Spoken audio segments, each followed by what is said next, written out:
Great, thank you very much for the introduction, and thank you to the organizers for inviting me to this workshop. I very much have enjoyed the talks so far. They've been very interesting and very informative, and I'm looking forward to talking a little bit about our work in this space. So I'm Sam Coogan. I'm an assistant professor at Georgia Tech with joint appointments in the electrical and computer engineering departments and the civil and environmental engineering department.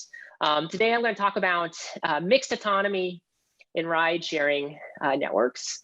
And Katie said at the beginning of her talk, in the last talk, that her talk was more on the safety side than the fleet management side.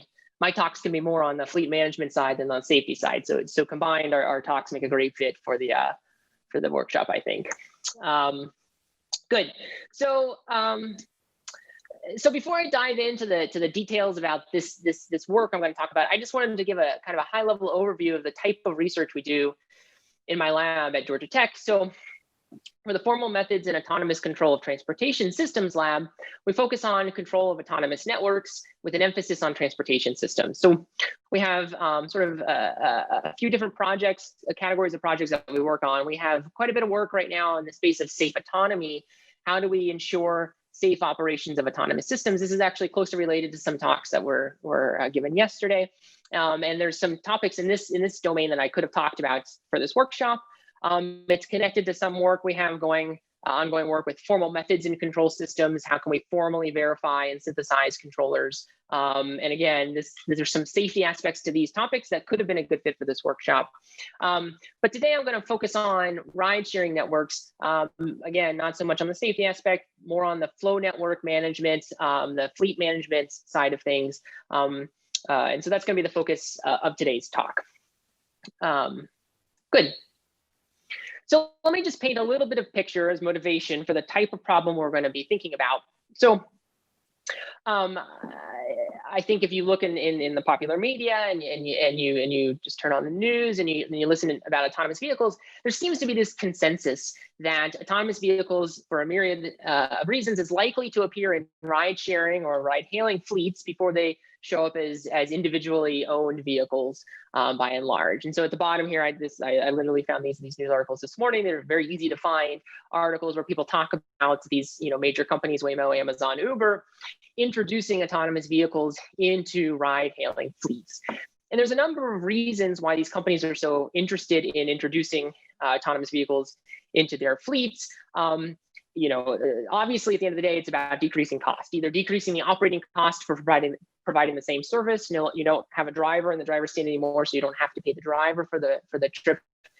The autonomous vehicles can be deployed to locations with increased demand more quickly. If you anticipate an increased demand, say that a concert's going to let out at a certain time, you can send the autonomous vehicles in advance, and you don't have to incentivize them to relocate to areas of high demand. So, for example, you don't have to necessarily implement a surge pricing scheme. If you have adequate vehicles, you just send them to the areas of high demand. So there's many reasons why these companies are interested in incorporating autonomous vehicles into their fleet, and that's going to be the focus of today's talk. What we're going to do in this talk is we're going to propose and analyze the model for ride-sharing vehicles that notably has autonomous vehicles and human-driven vehicles. So you can find quite a bit of literature on ride-sharing or ride-hailing fleets with just autonomous vehicles. These are sometimes called mobility on-demand services, and there's quite a bit of existing literature there. And a lot of literature focuses on how to get the vehicles to locations to meet demand profiles. There is some existing work on pricing schemes and models for just sort of your standard ride-hailing fleets with just human-driven vehicles. And so the purpose of today's talk is to come up with a model where we can incorporate both so we can understand how they're going to interact with each other in the network. So what we're going to do specifically is we're going to build on some existing work that has looked at the human-driven vehicle fleet management and pricing problem out of Stanford. And we really took that model as a starting point, and we extended it and built on it to incorporate these autonomous vehicles, which actually opened up a lot of interesting theoretical questions that we're going to talk about today. So the basic premise, and there's a number of ways one can envision setting up this model, but the basic premise that we take is the following. We consider a multi-location network so there's discrete number of locations, finite number of locations, where the operator or the platform, I'll use those words interchangeably, is able to do a few things. They can set prices for the riders. So this is the price that a rider will pay to use the service. They can set compensation to the driver, so they can decide how much to pay the driver. And this is the critical part that we introduced in this work. They can operate an autonomous vehicle for a fixed price. So the autonomous vehicle, we just assume technology advances to a certain point, and there's a certain price at which the platform can choose to operate an autonomous vehicle within the networks. So we'll use AV to abbreviate autonomous vehicles, and HV to abbreviate sort of a conventional human-driven vehicle that exists on the road today. So it's pretty reasonable to assume that the platform's objective is to maximize profits. So we'll introduce a number of variables and components as we go along, but the riders will arrive at these locations with a certain mass. They will have a certain preference for prices, and by setting these prices and compensations, the platform can try to maximize their profits.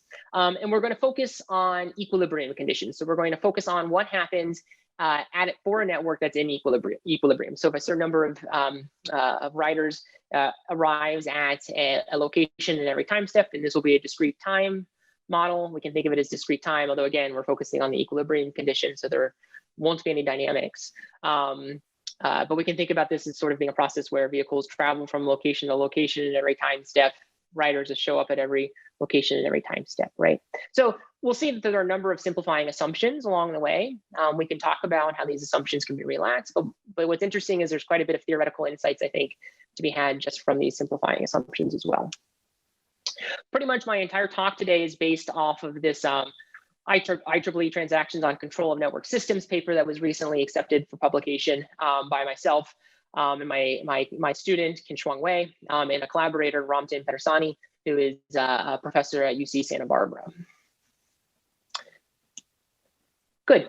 And we're going to dive into some pretty kind of messy equations as we go along. And so I sort of wanted to start with the high-level takeaway messages that we found in this paper. So if you get lost in the weeds, or we can together get lost in the weeds a little bit, we can remember sort of the main findings that we had from this work that we did. So I'll start with this first observation, and I'll elaborate on this as we go. But if you have both human-driven vehicles and autonomous vehicles available at a location to provide a ride, you can imagine that there are several possibilities for how you would resolve that.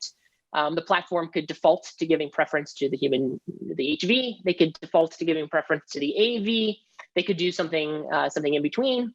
What we're going to find in this work is that it doesn't matter how they resolve this ambiguity. Any resolution is going to lead to the same optimal profits, and we'll see a little bit. We'll be able to develop some intuition for why that is, but it's an interesting observation. At least I was certainly surprised by it.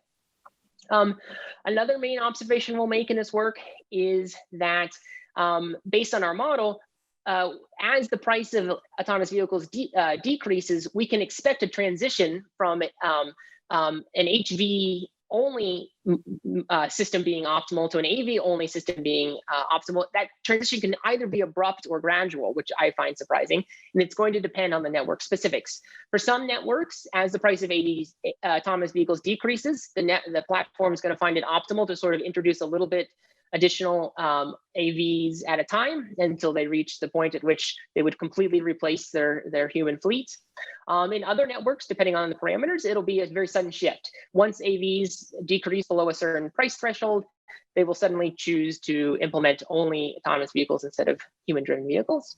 And then a third sort of surprising finding that we're going to see in this work is that this transition from human-driven vehicles to autonomous-driven vehicles, it will occur strictly after autonomous vehicles reach cost parity. So you might assume, well, as soon as AVs become cheaper to operate than a human-driven vehicle, of course, the platform is going to start to switch to autonomous vehicles.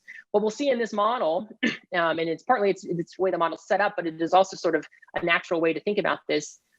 This transition will happen strictly a bit beyond this price parity point. So in other words, there are some advantages to using human-driven vehicles because of how they distribute through the network and because of things like that, beyond simply that, the autonomous vehicle might be a little bit cheaper to operate on a per ride basis. So I find that also interesting. So it's not necessarily just a cost game here that would drive the transition from human-driven vehicles to autonomous-driven vehicles.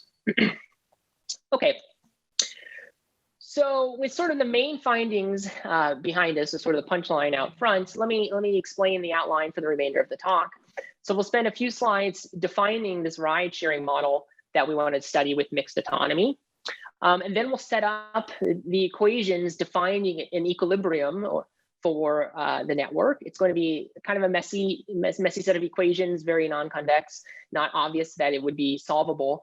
Then what we're going to show, and this was a significant part of this paper that we wrote, was that there's actually another version of this problem that looks substantially different than the version we wrote down for the equilibria condition, but the solutions to this convex optimization problem actually lead to and recover solutions to the non-convex problem defining the equilibrium. So basically, computing equilibria can be boiled down in a very non-trivial way to a convex optimization problem. And then at the end of the talk, we'll specialize a little bit to what's called a Startercomplete network. This is as a particular class of networks that has a lot of intuitive meaning. And we can actually get very closed form or just closed form solutions for the thresholds that, of interest to us for this class of networks based on the network parameter. So that's what we'll do at the end of the talk. So let me move along. So the next few slides are going to define the model that we want to study. And so we'll start by defining parameters associated with the network itself and the riders that request rides. So we're going to assume we have a network of N. We have a question. Sure. Is 0.3 due to the fact that the platform is only paying human drivers when they have a passenger on board? This is in chat. No, so it's a little bit more subtle than that. I'll try to highlight why that's the case as we go along. But it's a little bit, it's not quite that point, but it's a little different. Yeah, I'll try to highlight that. Thanks for interrupting with the question. I don't have the chat up, so I don't know if I can get the chat up, but please interrupt me if there's more questions like that. Great. So we'll assume a network of n equidistant locations, and in every time step, we'll assume a ride is possible between any two locations. So equidistant, you might suggest, is a rather strong assumption. I wouldn't necessarily disagree with you, but it is an interesting starting point. And so that's where we're going to start with these equidistant location assumptions, and we can talk about how that could be relaxed. Although in our paper, we focused only on this equidistant location case. At each location, there's a mass of drivers, of potential riders, a mass of potential riders, theta I, that arrives and is interested in requesting a ride, although they will only take a ride if their price point is met. And then we'll also assume a static column stochastic routing matrix, A, where the ijth entry of A is the fraction of riders at location I that is interested in traveling to location J. And because we're interested in equilibria conditions, we'll assume that A and theta are assumed constant. This model is largely an extension of this model proposed by Bim Pickus and authors out of Stanford called Spatial Pricing and Ride-Sharing Networks. This paper has gotten some traction in the past few years. We extended this model. We essentially used it as a starting point and then added autonomous vehicles to this model. So this is basically the setup for their model as well. So we assume that human-driven vehicles enter the network, and then they give us a series of rides to riders, and then at every time step, there's a probability with which they will exit the network, and that probability is 1 minus beta. So again, with probability beta, they'll serve another rider in the next time step. So basically, this gives us the expected lifetime for a human-driven vehicle in the network to be 1 minus beta inverse. So that's how long a human driver on average spends in the network. And then a human driver will only participate if their expected earnings exceeds what they can earn outside this outside option omega. So there's a fixed omega that dictates the compensation basically that needs to be provided to a driver in order to incentivize them to enter the network. So if the expected earning for the driver is below omega, they won't join the network. Good. So autonomous vehicles operate a little differently. They exist in the network. They don't enter or leave the network, but the platform can choose to operate as many as they would like. And they can operate an autonomous vehicle in every time step for a fixed price, which we denote S, and they're in continual use in the platform. So this fixed cost S means that we can introduce this ratio kappa. So if we define kappa to be S times 1 minus beta inverse over omega, then kappa has this ratio property where it's the ratio of the cost of operating an autonomous vehicle over the same lifetime, the expected lifetime of a human-driven vehicle, over the outside earnings option. So if kappa is less than 1, it's cheaper to operate an autonomous vehicle for the same lifetime of a human-driven vehicle, and if it's greater than 1, it would be cheaper to pay the human-driven to compensate the human-driven vehicle at their outside option rather than introduce the autonomous vehicle. So kappa will play a critical role in determining whether it's optimal to use AVs or not. But like I said, the threshold won't quite be at 1, which might be where your intuition goes immediately. So the platform is able to set prices for every location. And the price is set, it can vary from location, but it doesn't depend on destination. This is just an assumption we make in this work. You could extend this in certain ways, but the math would get quite a bit more complicated. So if there's a particular high demand at one location, you can charge a higher price at that location. That's PI is the price for a ride at a location. And the driver sets compensations to drivers that provide service at a location, that's CI. So that's the compensation to a driver for providing a ride at location I. And then this function F is what's called the rider willingness to pay cumulative distribution function. And so the way to interpret this is if a rider is confronted with price P, a fraction 1 minus FP will accept this price, and the remaining FP F of P will balk and not take a ride. So if the price is too expensive, the riders won't take a ride, and they'll simply find an alternative mode of transportation. So if you combine these components, the effective demand at any location I is then theta I, that's the mass of potential riders, times those willing to pay a particular price, 1 minus F of PI. Good. So something that we have to resolve, because we're interested in this mixed autonomous framework, is how we would resolve these priority assignments. So you can imagine that if the number of riders that's willing to pay the platform price at a particular location, it could be less than, equal to, or greater than the total number of vehicles at that location capable of providing a ride. So if it's less than or equal to it, there's no problem. You simply you would simply exhaust your vehicles. But if the number of, oh, sorry, I actually have this inequality backwards. I apologize. If the number of riders is greater than HVs and AVs, you don't have a problem. But if the number of riders is less than the total number of AVs and HVs, I apologize for that typo, then the platform has to resolve this. They have more vehicles than riders, and they have to decide how to assign vehicles to the riders. And you can imagine, again, these different priority schemes. So you can imagine that the platform is interested in keeping their drivers happy and engaged. So for example, Uber might introduce autonomous vehicles, but not want to anger their drivers, which are also in some sense their customers in their system. So if there's a human vehicle and an autonomous vehicle both present and available to provide service, they might default to the human vehicle. So that we will call that the HV priority assignment. You can imagine the reverse, where the platform is really trying to transition to a world without human-driven vehicles, and therefore they will prioritize their own autonomous vehicles. So we'll call that the AV priority assignment. And then you can also imagine a situation where it's sort of random, and we'll call it the weighted priority assignment, where the rides are assigned in proportion to the availability of autonomous vehicles and human vehicles. And so we'll study all three priorities. I'll study one in depth, and then I'll sort of explain how we go about approaching the others in the paper. So the details are in the paper, but good. So again, this is something sort of unique to studying this mixed autonomy setting where we have to resolve this priority assignments situation. Good. So that completes this definition of the ride sharing model. What we're going to do now in the next few slides is write down the equations that would characterize an equilibrium for this system. This is going to require us to introduce a few more variables, and so we're going to end up with quite a few variables as we go along, but I'll try to remind us of what the variables mean as we go. So what we'll do is we'll introduce a variable xi.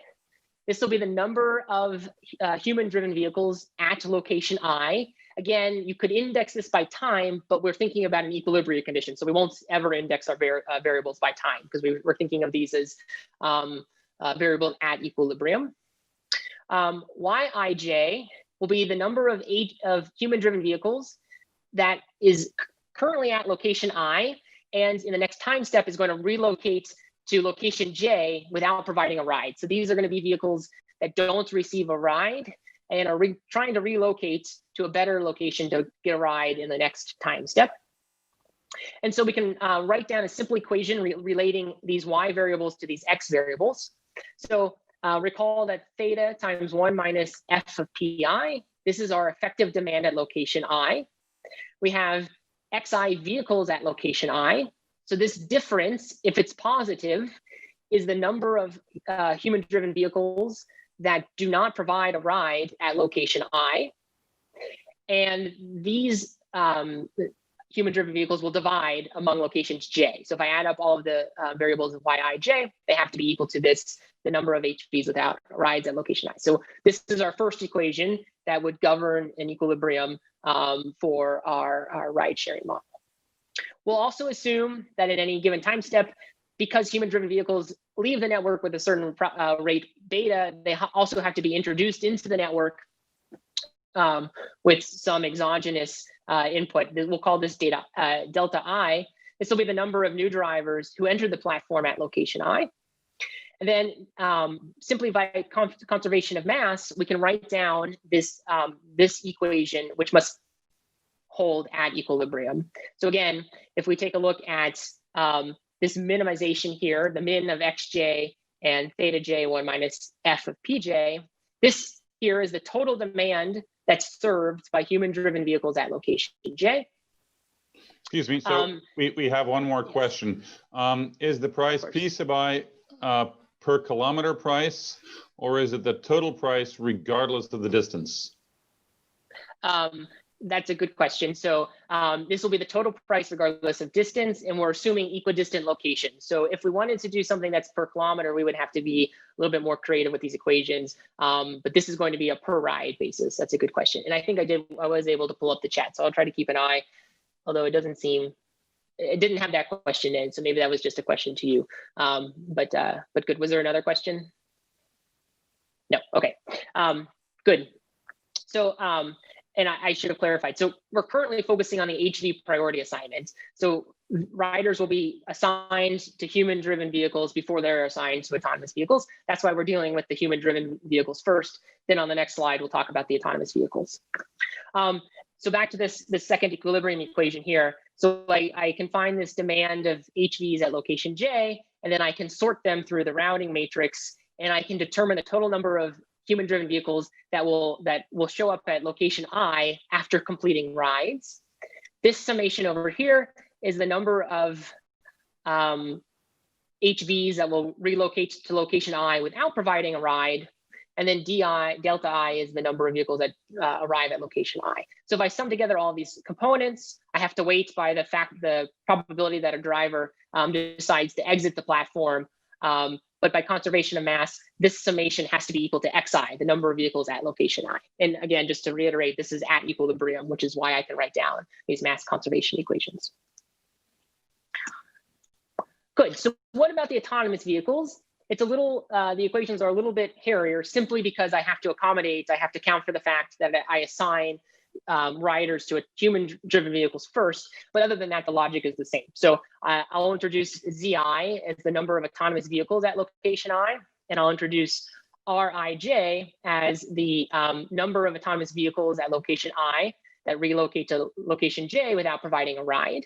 So therefore, at equilibrium, just as before, I'll get this equation by conservation of mass, and I apologize for this typo.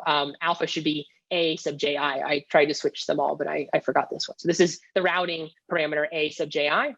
And again, this sort of min expression constitutes the demand served by autonomous vehicles at location J. I can push them through the routing matrix. I can calculate the total number of autonomous vehicles at location I after completing a ride. This is the total number of autonomous vehicles at location I that did not provide a ride, that drove without a passenger. and by conservation of mass, this has to be equal to ZI. And there's no beta here because these are autonomous vehicles. And we have another question that the each variable is the, I guess, according to what you said, integers as opposed to the fraction of the total fleet, right? That's right. So we let me think for a second. So we compute them as real numbers, I guess, but it is probably, I mean, yeah. So it's a fluid approximation, let's say, of some sort of discrete variable. Yeah.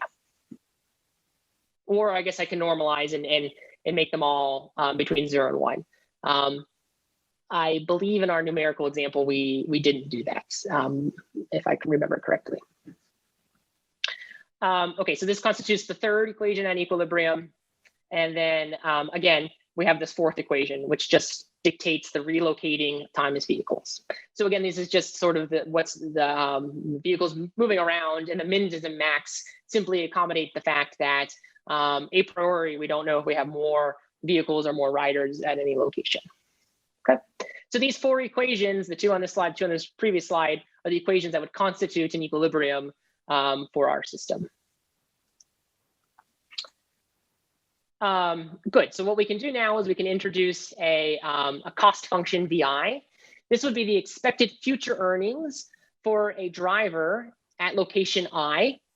And then with this definition, this collection of variables VI, it has to satisfy a Bellman type relationship where I can look at the likelihood of providing a ride at a particular service. This depends on, again, the effective demand of the number of vehicles. The earnings that I would expect if I were to give a ride at location I, the earnings at location I, I'll receive compensation, CI, and then again, I forgot to change this variable, I apologize. And then I'll have future earnings depending on which location K that I get routed to, and then times some probability that I decide to leave the network at that time. And then I also have the expected cost if I don't provide a ride and I relocate. And I will always assume that I will relocate to the location with maximum future rewards. So whatever this value function VI is, it has to satisfy this Bellman type equation. Recall that drivers will only enter the platform if their expected earnings at location I exceeds their outside earning option omega.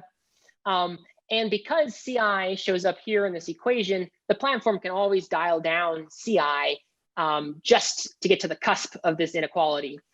So really, we should view this as an equality condition. The platform will set prices and compensations to achieve equality, where the expected earnings for a driver is exactly equal to what their outside options will be. And so this will be another condition that's satisfied at equilibrium. Good. Okay, so that brings us to a definition. So we'll call some collection of prices and compensations, PI and CI, for some prices and compensations, PI and CI, we'll call this collection of other variables, delta X, Y, Z, and R, indexed by locations I and J. We'll say this is an equilibrium under the prices PI and the compensation CI for the HV priority assignment model if all of these equations on the previous slides are satisfied and the expected earnings cost is equal to omega, right? So we can certainly write down this as a definition for our equilibrium. But again, it's unclear if we can actually compute this yet. And I'll say that for AV priority and this weighted priority model, we can write down the completely analogous conditions. It's very similar in the AV priority case. It's a little different in the weighted priority case, but the spirit is the same. And again, you can go to the paper for these detailed equations. Good, so that's the characterization of equilibria. So far we've defined a model and we've defined what we would mean by an equilibrium. What we're going to do next is discuss how we could go about solving for these equilibria. So this was just the top box is just a reformulation of, it's just a restatement of what was on the 2 slides ago. This is our profit maximization problem. Sorry, it's not quite a restatement. Let me read what this is. So this says our original optimization problem, if we're interested in profit maximization, is we would want to choose prices and compensations, PI and CI, so that the total profits we receive is maximized subject to these variables constituting an equilibrium. So that's the constraints here. And if we just take a quick peek at this cost function, what we see is it includes a component for the revenue from rides, right? So here in this minimization expression, this is the total number of rides that will be provided at location I. The platform collects PI for each of these rides. It has to compensate the driver's CI, but it only compensates the human-driven vehicles, and then it pays a fixed price for operating any autonomous vehicles in the system, regardless of whether they provide a ride or not. We have another question. Can we put a chance of accepting VI without satisfying VI is greater than W? Interesting question. I don't know the answer to that. I would have to think about that. I guess, yeah, there could be some way to do it maybe, but at the end of the day, everything we're doing is deterministic. So there's no chance constraints or anything like this. So I would have to think about that, but it could be done. Thanks. Perhaps. Good. So we'll call this top box, we'll call this the original optimization problem. And then sort of a main component of our paper is the following theorem. If we make a certain convexity assumption just on the rider's willingness to pay, this will give us that this cost is convex. Of course, the equilibrium constraints are far from convex, but we can sort of carefully recast this original profit maximization problem into an equivalent convex optimization problem. The solutions don't exactly correspond, but we can recover a solution to one of them from the other and vice versa. And I'm not going to show the equations for this, and I'm not going to show this convex problem. It's all in the paper. It's not particularly illuminating to look at it necessarily, but this is a main result of the paper, is that we can basically convert this original optimization problem into a convex optimization problem, which means we can find these unique equilibria when they exist and things like this. So another major result in this paper is that the priority assignment scheme doesn't matter for optimizing your profits. This is the theorem. So an equilibrium is optimal for one priority assignment if and only if it is optimal for all priority assignments. Therefore, all priority assignments achieve the same optimal profits. This might seem pretty bizarre at first, but the explanation is actually pretty innocuous. It's simply that at an optimal equilibrium, every location is going to be served either only by human-driven vehicles or only by autonomous vehicles. Now, there could still be a mix. Some locations could be autonomous, some locations could be human, but one location won't be served by both. They're gonna bifurcate into human-driven locations and autonomous vehicle locations, which is an interesting observation. And because of that, the priority scheme becomes moot. It doesn't matter how you assign the rides at these locations. So that's one thing that comes out of this model. And so these are two of the major findings we have in our paper. We also have a sufficient condition for ruling out the existence of autonomous vehicles at an optimal equilibrium. So if this ratio kappa, which again, recall is the ratio of the cost of operating an autonomous vehicle to the cost of operating a human-driven vehicle, the outside earnings option, so the total amount that has to be compensated to the human-driven vehicle. If this ratio is greater than 1, which means that the autonomous vehicles are objectively more expensive than the human-driven vehicles, then it will be optimal for the platform to only use human-driven vehicles and non-autonomous vehicles. So this sufficient condition, I would argue, is not very surprising at all. It makes good sense. What I do think is surprising is that the converse doesn't hold, and we'll see that in numerical examples later. It is generally not a necessary condition for having autonomous vehicles in the system. So why doesn't the converse hold? Why could you have kappa be less than 1 but still not have any autonomous vehicles in the system? And it's simply because the autonomous vehicles and the human-driven vehicles don't operate equivalently. The autonomous vehicles, once they're in the network, they have to stay in the network. And so if they arrive at a location with very low demand, it's up to the platform to move them around to a location with higher demand. It's different for human-driven vehicles. They of course can reroute themselves, but they also vanish. They leave the network with a certain rate beta. And so essentially the platform can actually take advantage of the fact that some drivers only provide one-way service. They'll provide a ride and then leave the network. They can take advantage of that fact to basically eke out more profit, even if autonomous vehicles are a little bit cheaper to operate than human-driven vehicles. Of course, once AVs become cheap enough, once that threshold drops low enough, and that depends on beta, then the platform will switch to autonomous vehicles only.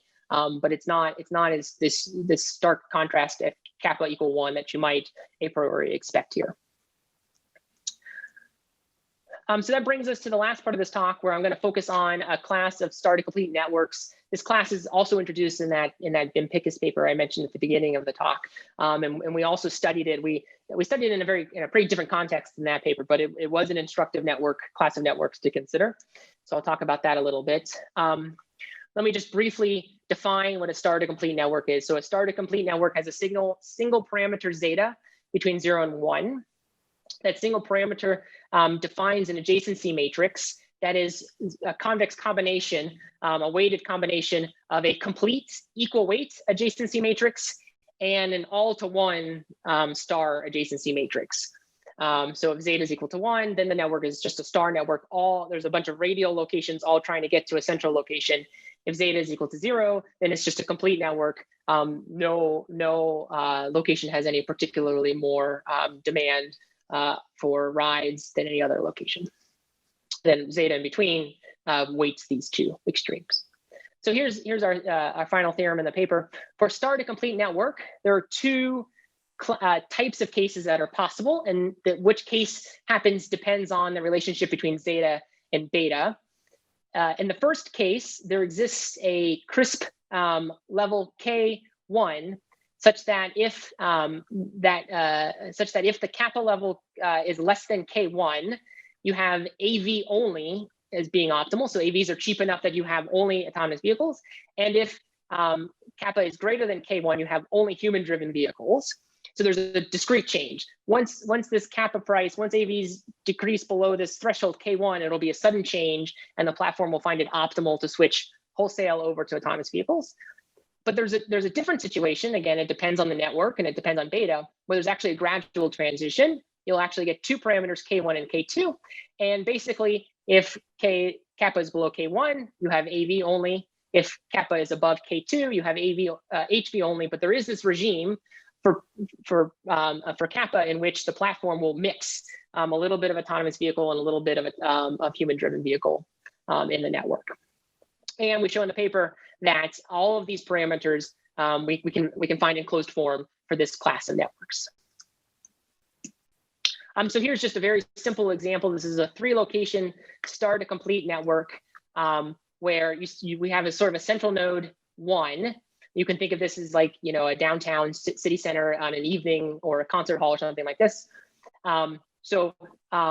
Riders at location 2 and 3 tend to prefer to go to location 1. 90% of them want to go location 1.